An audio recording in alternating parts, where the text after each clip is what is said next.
उत्तर प्रदेश के मुख्यमंत्री योगी आदित्यनाथ गोरखपुर में आयोजित एक विशेष समारोह में पहुंचे, जहां उन्होंने कई महत्वपूर्ण घोषणाएं की। ये कार्यक्रम सरदार वल्लभ भाई पटेल की 150वीं जयंती समारोह अभियान और राष्ट्रगीत वंदे मातरम के 150 वर्ष पूरे होने के उपलक्ष्य में आयोजित किया गया था। समारोह में मुख्यमंत्री ने एकता, राष्ट्रवाद और भारतीय संस्कृति की महिमा पर जोर देते हुए कहा कि अब उत्तर प्रदेश के सभी स्कूलों में वंदे मातरम गाना अनिवार्य किया जाएगा। मुख्यमंत्री ने कहा कि वंदे मातरम केवल एक गीत नहीं बल्कि भारत की आत्मा की अभिव्यक्ति है। ये वो मंत्र है जिसने आजादी की लड़ाई के दौरान हर भारतीय के अंदर देशभक्ति की ज्वाला प्रज्वलित की थी। उन्होंने कहा कि वंदे मातरम ने भारत की सोई हुई चेतना को जगाया और हर वर्ग, हर धर्म, हर जाति के लोगों को स्वतंत्रता संग्राम के लिए एकजुट किया। इस अवसर पर योगी आदित्यनाथ ने प्रधानमंत्री नरेंद्र मोदी की भी सराहना की।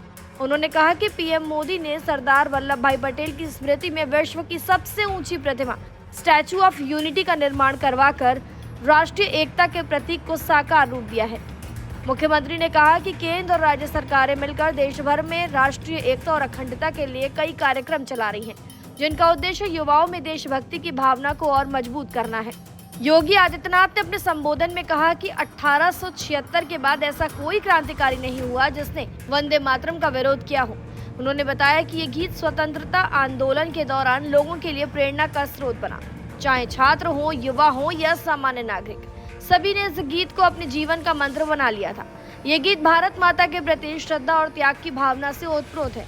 योगी ने कहा कि वंदे मातरम ने उस दौर में वो ऊर्जा दी जिसने गुलामी की जंजीरों को तोड़ने में बड़ी भूमिका निभाई। मुख्यमंत्री योगी ने अपने भाषण के दौरान कांग्रेस पर तीखा प्रहार किया। उन्होंने आरोप लगाया कि कांग्रेस ने हमेशा वंदे मातरम को सीमित करने और इसे सांप्रदायिक रंग देने की कोशिश की है। उन्होंने कहा कि कांग्रेस ने गीत के 5वें और 6ठे छंद को हटाने की बात कही, जबकि ये गीत भारत माता की संपूर्ण भावना को दिखाता है। योगी ने कहा कि जो लोग इसे सांप्रदायिक बताते हैं वो राष्ट्र की एकता के साथ अन्याय कर रहे हैं। उन्होंने साफ शब्दों में स्पष्ट किया कि मेरा मानना है कि कोई व्यक्ति, जाति या मजहब देश से बड़ा नहीं हो सकता। अगर हमारी आस्था राष्ट्रीय अखंडता के रास्ते में बाधा बन रही है तो हमें अपनी सोच बदलनी होगी। राष्ट्र सर्वोपरि है।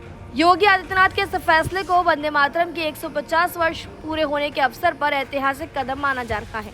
उन्होंने कहा कि आने वाले दिनों में यूपी सरकार शिक्षा संस्थानों में इस राष्ट्रीय गीत को सम्मान पूर्वक गाने की परंपरा को सुनिश्चित करेगी। मुख्यमंत्री ने ये भी कहा कि युवाओं को वंदे मातरम के वास्तविक अर्थ और उसके ऐतिहासिक महत्व के बारे में पढ़ाया जाएगा ताकि वो समझ सकें कि इस गीत ने आजादी की लड़ाई में कैसे प्रेरणा दी थी। गोरखपुर में हुए इस आयोजन ने न केवल सरदार पटेल और वंदे मातरम को श्रद्धांजलि दी बल्कि राष्ट्रीय एकता के नए संकल्प को भी मजबूत किया। योगी आदित्यनाथ का ये निर्णय न सिर्फ एक प्रशासनिक आदेश रहा बल्कि ये उस विचारधारा की पुनर्पुष्टि की है जो राष्ट्र ही सर्वोपरि है और वंदे मातरम उसका सबसे बड़ा प्रतीक है। आपकी क्या कुछ राय इस बारे में हमें कमेंट सेक्शन में जरूर बताएं। तमाम जानकारियों के लिए सब्सक्राइब करें भारत एक्सप्रेस।